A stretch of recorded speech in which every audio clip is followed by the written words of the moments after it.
Have you ever been editing your landscape photography in post-processing and thought, am I taking this a step too far? Where's the right way to stop this edit and know it's exactly the best photo possible? In this video, I'm gonna be taking you through 5 ways you could be over-editing your photos so we can correct those and help you produce professional images coming up.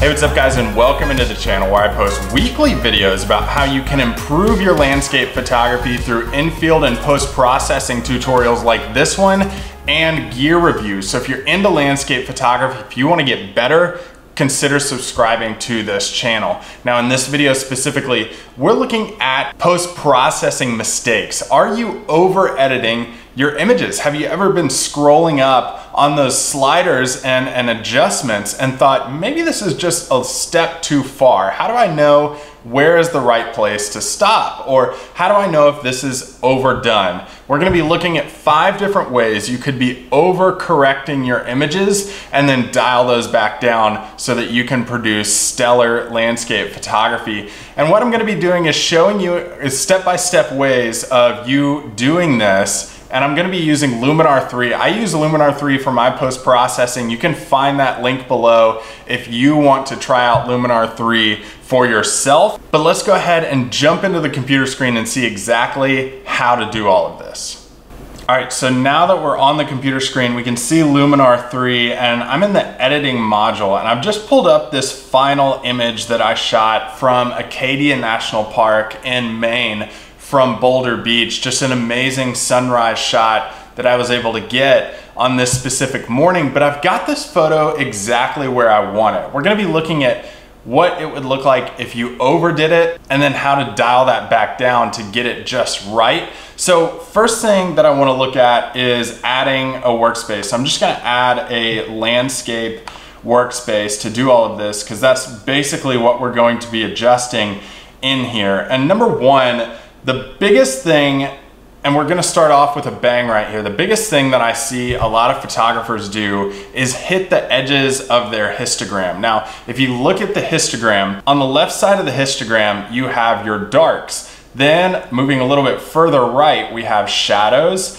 Then in the middle, we have midtones. A little further to the right, we have highlights, and all the way to the right on this side is represented the whites. Now, what we're trying to do with a histogram is get it as much in the middle as possible, but always have it spread out as much as possible. What you don't want to do is touch the very far left and right edges of the histogram, because that removes any data that's living in that space. And I'll show you what I mean.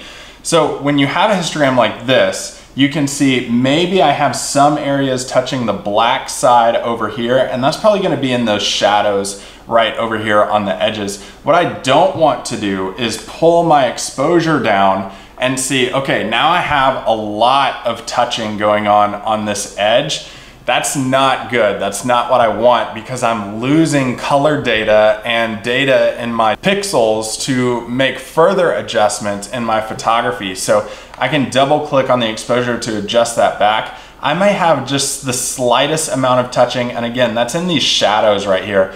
I'm okay with that because it's the shadows and it's the really dark spaces in the trees. What I don't want showing up is something in the main subject matter that's in that black section. On the flip side, we can increase our exposure, and now I have a lot of information touching the right side, or the whites. Over here, if I try to make adjustments in the sky, I'm just not gonna be able to do it because now I have no information living in that file data. So I'm going to double click the exposure again and bring that back down.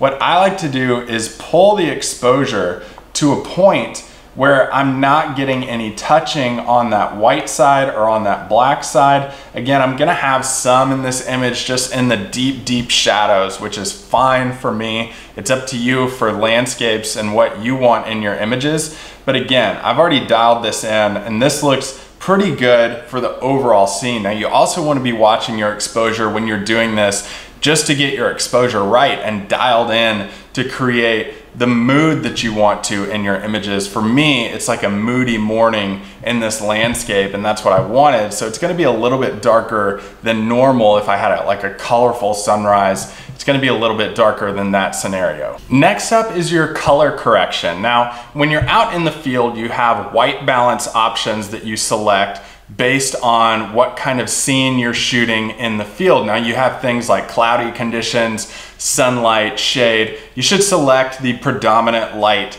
that you're shooting in the field, but if you want to make adjustments to that in post-processing, what you can do is adjust the temperature of your image, and you can also adjust the tint of your image. So the tint is going to bring up more green or purple tones, while the temperature is going to adjust your yellow and blue tones. Blues are cool tones, yellows are warmer tones. So I can adjust this any way I want. I mean, I'm trying to create a realistic image that I saw in the field. That's what I try to do with my landscape photography, create realistic images. So I don't want to like superimpose a ton of yellow into my images and bring that temperature all the way up. I want to keep it pretty cool here because it was a cloudy, cool morning, and I want to duplicate that and reintroduce that into my imaging. So I always play around with my temperature and my tint, but I always have it in mind of what that scene actually looked like in the field for me. It may help to take an iPhone photo at the time to see what the imagery was like and what the lights and coloring was like, so you can back reference that to create a better image. But for this, like, you can also get a monitor calibrator. I did a video very recently about the Spider X Elite that you can buy. You can check out that video right here if you want to check out monitor calibrators to get exact colors and exact temperatures and exact white balances on your monitor for your editing as well. But let's jump into number 3. Once you have those colors corrected, how do you bring them out the best way possible, and how do you pull them out and really emphasize those in your landscape photography? Well, to do that, we need to scroll down to any saturations that we have, and we can pull up saturations pretty significantly in this. What I don't want, and what I see a lot of beginner photographers do, is just crank the saturation up as much as possible.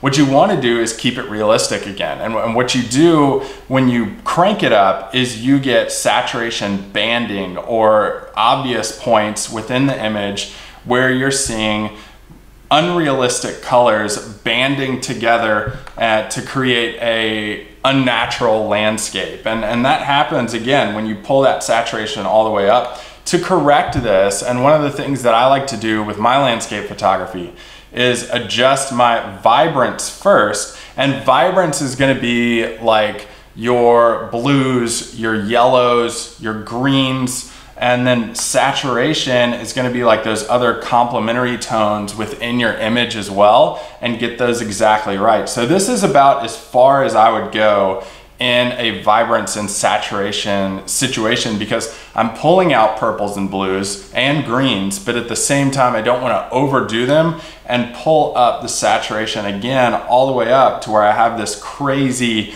like Mars otherworldly type of color going on in my images. It just looks unnatural. So let's pull this back down to about 30 and get it right there. All right guys, number 4 is clarity. So clarity is a really important slider if you want to like adjust the details in your images, but where is the right point of stopping with the clarity? And we can play around with that. We can pull the clarity up to where it looks really ridiculous and like overdone. This is what happens when it's overdone. If you look at clarity, when you pull it all the way up, it impacts the histogram as well. So you always want to keep an eye on the histogram when you're doing this. I'm just going to double click that to redo it to show you the adjustment it made. Watch the histogram when I pull it all the way up. It pulls it further to the edges. So you are creating more contrast with the clarity, but you don't want to overdo it. You want to create that detail, but you don't want to take it to another level. So what you want to do is just kind of pull it up to where it looks unrealistic and ridiculous, and then gently pull it back down to where it does look realistic. So it's usually like maximum about 30 if you're using the slider, and then anything between like 10 and 30 in that range is going to be realistic and add detail, but doesn't take it over the top. So always keep that in mind. Like 30 may be a good stopping point, but pull it up to where it looks unrealistic and then dial it back in as you pull it back down. It's a really good way of adding clarity and adding impact to your photography.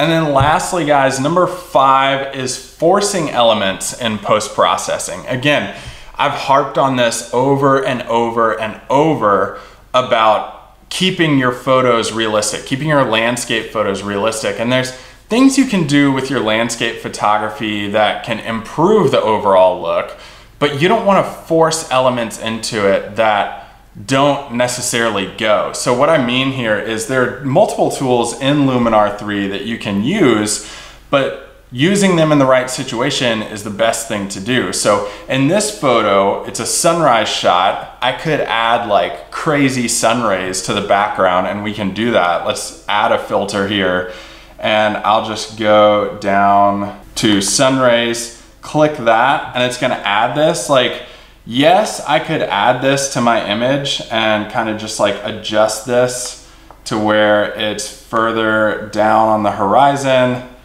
maybe peeking out from behind the clouds here where the sun may be rising.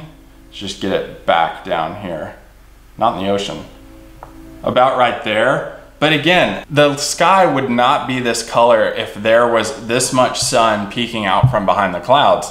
And people know that because they've seen sunrises, they've seen sunsets, they know how the sunlight impacts the surrounding elements. So adding like sun rays to this is gonna look completely unrealistic. If you wanna see how to properly add sun rays and the conditions to add sun rays and make it look actually realistic, I recently recorded a video on how to do that using Luminar 3 that you can click on this card.